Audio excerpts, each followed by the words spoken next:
Lake of the Ozarks, just a couple days away from the big election, Tuesday, August 2nd. Make sure you get out and vote. And on Mic'd Up, our podcast here with myself, William Holtz, we have been talking with Nathan Rinne, our guest, over the first three parts. We've talked about what's happened with him, his banning from the courthouse, his lawsuit he's filed, some of the retaliatory actions we've seen and he's dealt with. And so we've talked about Presiding Commissioner Greg Hasty and the pattern and the trend.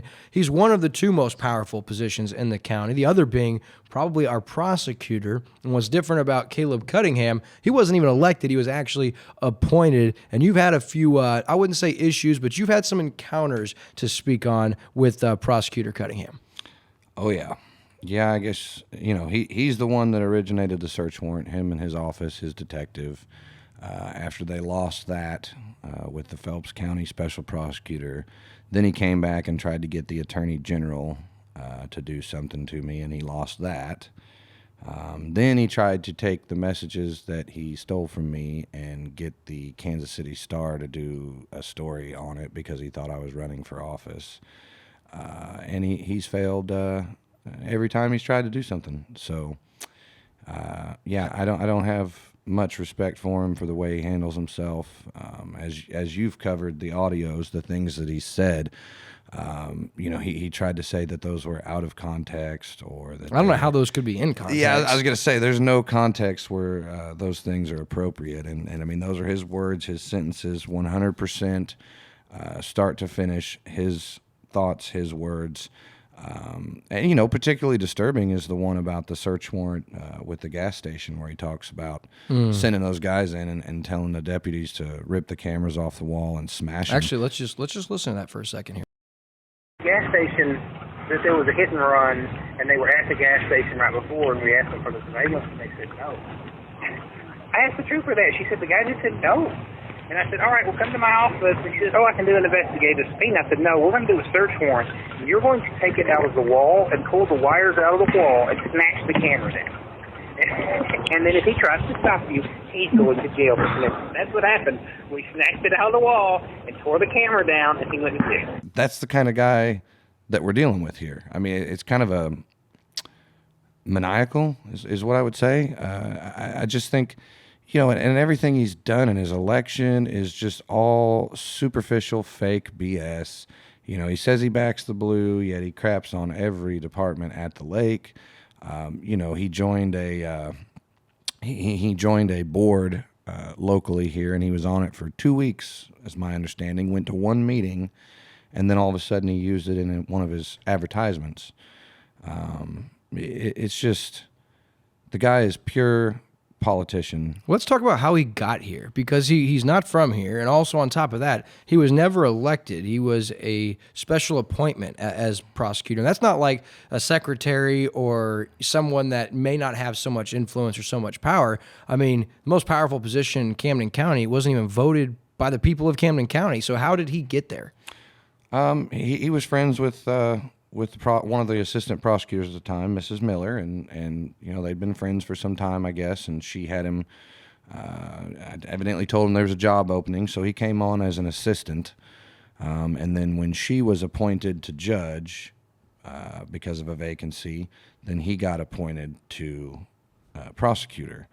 And, that's something a lot of people don't understand. We got that going on a lot. Those special appointments. Yeah, because a judge will retire midterm, or say they're an associate judge and they want to run for circuit, like Mr. Coppin. He was an associate judge, and then he ran for circuit judge, so that created a vacancy. I think there's only maybe one or two people in that whole place that's actually won an election to get where they are. I think the rest of them are appointments. And that should be concerning for the people of Camden County. And when, one of those audio tapes, which, when you look at audio tapes, you think kind of that must have been locker room talk. But when you're an elected official, you want to make sure that your locker room talk and your everyday public talk are as closely aligned as possible so you don't have this happening. And the one that was most damning to me was he was talking to somebody, it sounded like, about he got off the phone with the governor's office and they had told him that he was about to be appointed. And if the people of Camden County didn't like that, he kind of had some advice for him. I want to play that clip right now on what Prosecutor Cunningham said to the fine folks of Camden County. They can go fuck themselves, and if they don't want me to be their goddamn prosecutors, then the citizens of Camden County can vote against me, goddammit. So you hear it right there that there is some serious ego going on here. And then we won't even play it, but he's got more law enforcement support, and he's surprised they haven't erected a statue of him yet in Camden County. So even if he did think he trusted this guy, the audacious platform and the arrogance and the ego that our prosecutor carries was very much on display in those audio tapes. And people that think that those audio tapes may have been dirty politics, well, hey, they're facts. You get to hear him say exactly what he thinks and feels, whether he trusted the person or not. You don't say things like that unless you are egotistical, unless you are arrogant, unless you think of yourself very, very highly. And he did say what he thinks of the people of Camden County. You hit the nail on the head. I mean, this is his true words. These are things that he said. These are his true feelings. And he's running on this platform that he's a lifelong conservative Christian. No. And there's some more stuff that, I haven't released that I'm on the fence about it, because I feel like it could get me involved in some court cases that I don't necessarily want to be involved in. Yeah. But he's very abusive with his power. Yeah, and that's a dangerous dangerous pattern to develop when you're a prosecutor, because let's say that you're doing something that is not above the table and someone finds out and you fear they may blow the whistle or they may uncover that. Well, then you really do have the power to issue warrants with the judge's assistance or, whatever it would be. Prosecutor, if he has a retaliatory bone in his body, that should be very concerning for the citizens. He's created his own little police state, basically. I mean, he hired 2 investigators, so he's got the investigators that he can send out. Doesn't even need the sheriff to authorize it or anything. He can go out and investigate whatever he wants. And when you say he's the most powerful, he is. A sheriff, a deputy, whoever can bring him a case on anybody, okay? And he is the one that chooses to charge or not. And if he says no charges, that's that. So if someone robs let's say someone robs a liquor store at gunpoint, right? And there's surveillance video and there's, sworn affidavit, all this comes in and they place their report on Prosecutor Cunningham's desk, or any prosecutor for that matter. The prosecutor has the power to be like, nope, we're not trying that case, or we're not prosecuting that individual. 100%, yes. And beyond that. Do you that, think that's happened? I do, yeah. I know it's happened. I mean, it happened in the case of Gravelgate and the assault on Gohagan. They sent it to a special prosecutor in Laclede County who dropped all charges. So anyways, the other thing that people don't realize, I've posted some of his plea deals that he's made, which are horrible. I mean, for just a ton of stuff, from burglary to meth to DWI, serious injury and death. And he's giving these people probation. And people will pipe up and say, well, isn't that up to the judge? Yes and no. If he makes this plea deal, it's done before they ever get to court. The prosecutor and their attorneys, they work it out. They get this deal, and the prosecutor presents it to the judge, okay?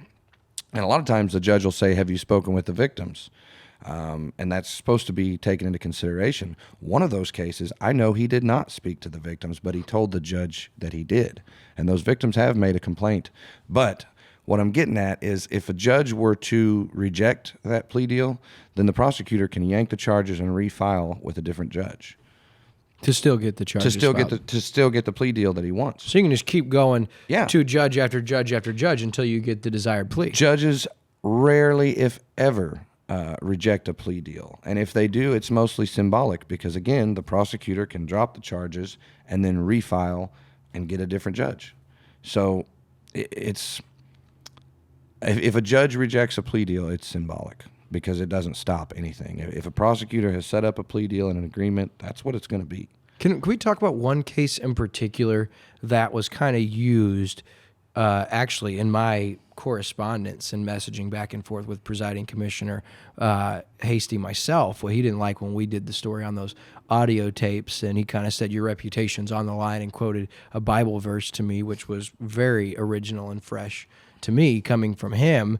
But they wanted to take credit for this cold case that was kind of reopened, and now they say they've solved and justice has been served to the family. Can you kind of just offer some insight on that and how much of a farce that is? Well, I tell you what, if you want to know how much of a farce it is, you look at the first debate, you look at some of his literature prior to that. Yeah, he kept saying that I solved a 36-year-old cold case.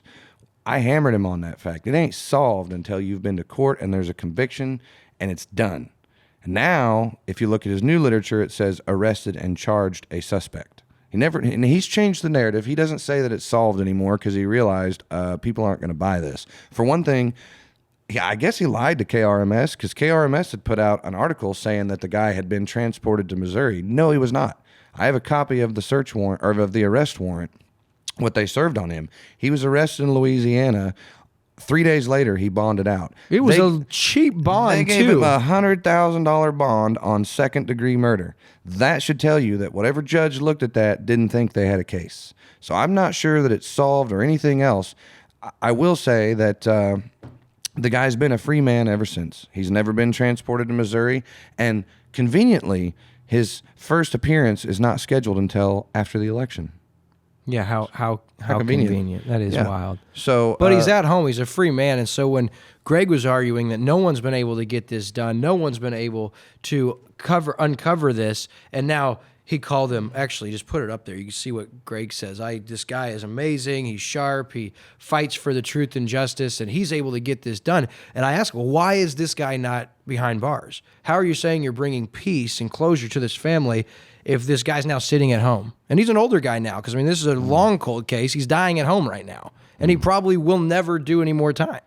How's that solving a case? They didn't solve. It's not solved until there is a guilty verdict. And the reason That's I when it's bring solved. that up is because these are some of the things that they're running on early on, especially, and want to take credit for, when really it's not the case. It's all smoke and mirrors. And I think as we see this trend, Nathan, with some of these individuals in office, it's time for a change come August 2nd, should you guys feel impelled or compelled to vote another way. And if it were up to you, I know you don't want to say who you think, but what do you want to say to the community and to the voters that are watching right now, following our 4-part series, just a couple days away from the election? What do you want to say to them? I would just say, my gosh, don't let 13% of the people choose this election. People need to show up and vote their conscience, and don't get too comfortable. There's a lot of people out there saying, "Oh, Hasty's goose is cooked," and people get that attitude, and then they don't show up.